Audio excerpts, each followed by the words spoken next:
ती सुधारणा आपण याच्यात करत आहोत. त्यामुळे माझी जयंत पाटील महोदयांना विनंती आहे की आपण अतिरिक्त या तर JMC मध्ये ही जी अट आहे ना, सुप्रीम कोर्टाने ही अट काढा असं सांगितलेलं नाही. त्यामुळे सुधीर भाऊ आपल्याला कालचं बिल पुन्हा घेतलेलं आहे. माझं कर्तव्य होतं तुम्ही येईपर्यंत किल्ला लढवणे. त्यामुळे ते 55% अट काढा असा त्यांचा आजही आग्रह आहे. कालचा दिवस आणि आजचा दिवस याच्यात काही रात्रीत काही बदल झालेला नाही. तरी मला असं वाटतं की मी काही जास्त स्पर्धा परीक्षेमध्ये आहे आणि त्याचं कारण हे साधा आहे की उद्या स्पर्धा परीक्षा घेणाऱ्यांना उद्या जर मला आत्ताच बाहेर भेटू येते लोक नाही तक्रार देतोच आहे. आता मी पत्रासाठी पाठवले ते पत्र तुम्हाला देणारच हो, पण एकदा बिल पास झाल्यावर माणूस मेल्यावर अमेरिकेतून औषधी आणून फायदा काय हो. सन्माननीय मंत्री महोदयांचा आग्रहच आहे म्हणून आम्ही मान्यता देण्यात काही हरकत नाही. पण तरी देखील आमचा आग्रह आहे की मेरिट मॅक्सिमम असलं पाहिजे. आता सगळीकडे कट ऑफ नाही आहे कुठंच असं तुम्ही आग्रह करताय, पण हा पूर्वीच आहे प्रोव्हिजन. आपली प्रोव्हिजन पूर्वी असताना सुप्रीम कोर्टाने सांगितलं की 3 वर्षाचा अनुभव, ती एक ॲडिशनल कंडिशन झाली. पण आपली मूळची 55%ची अट आहेच. म्हणून माझी मंत्री महोदयांना विनंती काल होती, आता आज त्यांची विनंतीच आहे म्हटल्यावर मी परत रिपीट करण्याची आवश्यकता नाही. पण जे आपल्याला का एवढं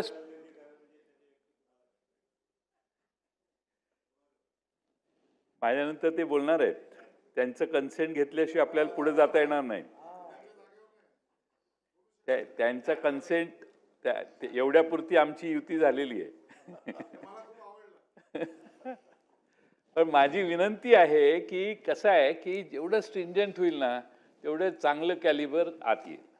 आपण जेवढं लूज करू ना तेवढे प्रश्न, काल आता सुधीर मुनगंटीवार साहेब पण नाही आहेत, तुम्ही त्यांच्या गैरउपस्थितीत हे बिल मंजूर करणं कितपत योग्य आहे, परत तुम्हाला ते ताचतील आणि ते त्यांना म्हणजे आमचं काय, आम्ही बाहेरचे आहोत पण ते तुमचे पक्षाचे आहेत आतले, त्यामुळं त्यांचाही कन्सेंट घ्यायला पाहिजे होता.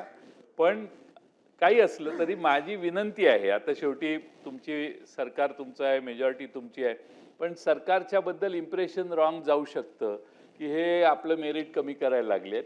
एवढी काळजी आपण घ्यावी. अध्यक्ष महोदय, सन्माननीय सदस्य जयंत पाटील महोदयांना मी सांगू इच्छितो की ही जी 55%ची अट होती ही देखील 2001ला सर्वोच्च न्यायालयाच्या आदेशानेच आली होती. आणि त्यामुळे आता 20 वर्षाच्या अनुभवानंतर सर्वोच्च न्यायालयाच्या लक्षात आलं की 3 वर्षाची प्रॅक्टिस करून ही अट त्यांनी JMFC मध्ये रिलॅक्स केली आणि त्याची नोटिफिकेशन आपण काढलेलं आहे. आणि त्यामुळे माझी आपल्याला विनंती आहे की ही जी प्रक्रिया आहे ते थ्रूआउट पूर्ण महाराष्ट्र UPSC आणि MPSCच्या सर्व निवड प्रक्रियेमध्ये आपण या ठिकाणी अशा पद्धतीची सेम तरतूद आहे. आणि JMFC आणि दिवाणी न्यायाधीश ही पोस्ट चॅरिटी कमिशनरची समकक्ष असल्याने जी सुधारणा त्यांनी त्याच्यात केलेली आहे ती सुधारणा आपण याच्यात करत आहोत. त्यामुळे माझी जयंत पाटील महोदयांना विनंती आहे की आपण अतिरिक्त या संदर्भामध्ये चर्चा न करता हे विधेयक मंजूर करावं. की सुप्रीम कोर्टाने JMFCचा डिसिजन देताना ही 55%ची अट काढा असं म्हटलंय का? असं नाही म्हटलेलं. त्यांनी सांगितलं की 3 वर्षाचा अनुभव असणारी माणसं घ्या. 3 वर्षाचा अनुभव आणि इन ॲडिशन टू दॅट असा घ्या की ज्याला 55%च्या पेक्षा जास्त मेरिट आहे. म्हणून मला असं वाटतंय की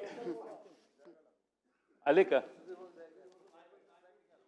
म्हणून मला असं वाटतंय की सुधीर भाऊंच्या गैरहजेरीत गडबड करणं हे बरोबर नाही. सुधीर भाऊंचा तो अवमान होईल, कारण ते कधी एवढे बोलत नाहीत. दादांनाही सुधीर भाऊंच्या बरोबर राहावंच लागेल. त्यामुळे मनात असो वगैरे नसो, पण दादा अशा बऱ्याच गोष्टी करतात जे त्यांच्या मनाच्या विरोधी आहेत, तरी ते दादा करत असतात. पण माझी विनंती आहे की सुप्रीम कोर्ट 55% डायल्यूट करा असं म्हणणार नाही.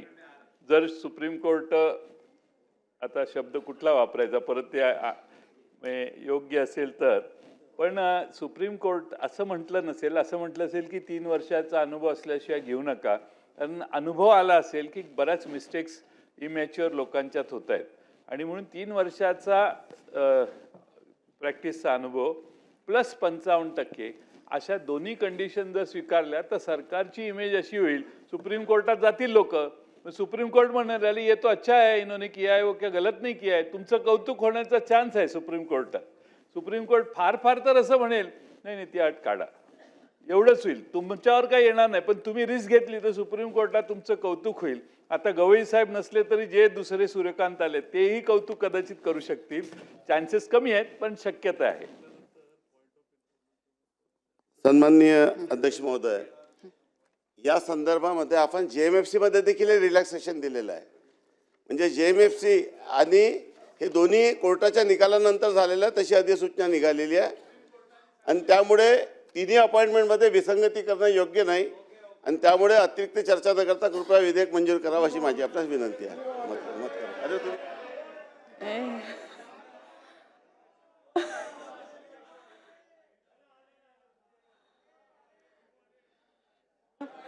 अध्यक्ष महोदय, खरं म्हणजे JMFC मध्ये आपण म्हणताय तर JMC मध्ये ही जी अट आहे ना, सुप्रीम कोर्टाने ही अट काढा असं सांगितलेलं नाही. त्यामुळे सुधीर भाऊ आपल्याला कालचं बिल पुन्हा घेतलेलं आहे. माझं कर्तव्य होतं तुम्ही येईपर्यंत किल्ला लढवणे, त्यामुळे ते 55%ची अट काढा असा त्यांचा आजही आग्रह आहे. कालचा दिवस आणि आजचा दिवस याच्यात काही रात्रीत काही बदल झालेला नाही. तरी मला असं वाटतं की मी काही जास्त मॅच फिक्सिंग आहे का, फिक्सिंग आहे, मॅच फिक्सिंग आहे आणि म्हणून अध्यक्ष महोदय या संदर्भात अधिकाऱ्यांचं शिष्टमंडळ मला बाहेर भेटलं, निवेदन दिलं. त्या निवेदनावर मी माननीय मुख्यमंत्र्यांना पत्र लिहिण्यासाठी माझ्या PA सूचनाही केल्या. अध्यक्ष महाराज, कोणताही कायदा करत असताना त्या कायद्याच्या संदर्भात सर्वंकष आणि त्या संदर्भातले जे जे वर्ग त्याला जोडून आहे त्यांचं मत ऐकलं पाहिजे. हे बघा, हे विक्रमादित्य वेताळची चांदोबाची कथा नाही आहे की आम्ही आपला हट्ट सोडणार नाही.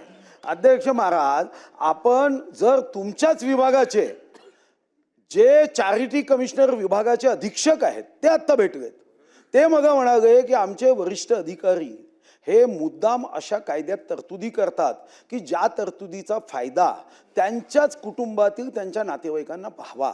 आम्ही दीन दुर्बल शोषित वंचित समाजातून येतो, पण आमचे प्रमोशन थांबवण्याचं हे महापाप हे या पवित्र विधानसभेत केलं जातं.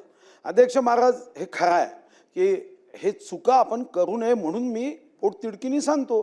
चूक केली तर शेवटी हे जग राहट आहे, हे तर चालत राहणार आहे. पण चुका केल्या तर त्या चुका कधी ना कधी भोगाव्या लागतात. आता निवडणूक आयुक्तांनी केलं, मी निवडणूक आयुक्ताशी जेव्हा विचारणा करतो तेव्हा तेच सांगतात की तुम्हीच कायदा केला, तुम्हीच कायदा केला, आणि मग काही घटना झाली की झोपी गेलं का जागा. अध्यक्ष महाराज, आमचा आग्रह काय, याच्यातून आम्हाला काही आमचे काय आमदार निधी वाढणार आहे का? मग आम्हाला काय, शेवटी आमची शक्ती खर्च होते, आम्हाला जाऊन एक चपाती जास्त खावी लागते, आमचंच नुकसान आहे. पण तुम्ही इतका का हट्ट करताय? चर्चा करा ना तुम्ही. का तुम्हाला गुणवत्ता नको आहे का? तुम्हाला गुणवान नको आहे का? आणि तुमच्याच विभागाचे अधिकारी कर्मचारी भेटले आता बाहेर, तुमच्याच विभागाचे, कमीत कमी ज्या विभागाचं आपण नेतृत्व करतो त्या विभागाचे अधिकारी कर्मचारी हे जर आपल्या विभागाबद्दल असं निगेटिव्ह बोलत असतील तर अध्यक्ष महाराज हे काही चांगलं नाही. ठीक आहे, शेवटी असं आहे की सुधारायचं की नाही हे प्रत्येक व्यक्तीला त्याच्यानुसार ठरवावं लागतं. सरकारच्या या विभागाला ठरवायचं आहे की गुणवत्ता द्यायची की नाही द्यायची. आणि मी आता खरं तर आशिष जयस्वालजी माझे जवळचे मित्र आहे, मी काल शोधायला सांगितलं, माझ्याकडे लिस्टही येत आहे की अशा अनेक स्पर्धा परीक्षा आहे की ज्या स्पर्धा परीक्षेमध्ये पर्सेंटेज आहे. काल तुम्ही म्हणाले की असं नाही आहे, अनेक स्पर्धा परीक्षेमध्ये आहे. आणि त्याचं कारण साधं आहे की उद्या स्पर्धा परीक्षा घेणाऱ्यांना उद्या जर तुम्ही मार्किंग सिस्टीमच ठेवली तर लाखो लोक नशिबात मला येतील, ते होऊ नये. आता ती सुद्धा लिस्ट मी तुम्हाला देणार आहोत. पण तुम्हाला कोण सांगताय, कोण अधिकारी आहे हे आम्हाला माहीत नाही की त्यांचा अनुभव हा जास्त असू शकतो, मी असं म्हणणार नाही. पण काही गोष्टी या कॉमन सेन्सच्या असतात. या कॉमन सेन्सच्या गोष्टीमध्ये स्वर्गीय यशवंतराव चव्हाणांचं ते उदाहरण प्रसिद्ध आहे की मी एखाद्या बुद्धिमान माणसाला विचारलं की 27 उणे 9 किती होतात, तो म्हणेल 18.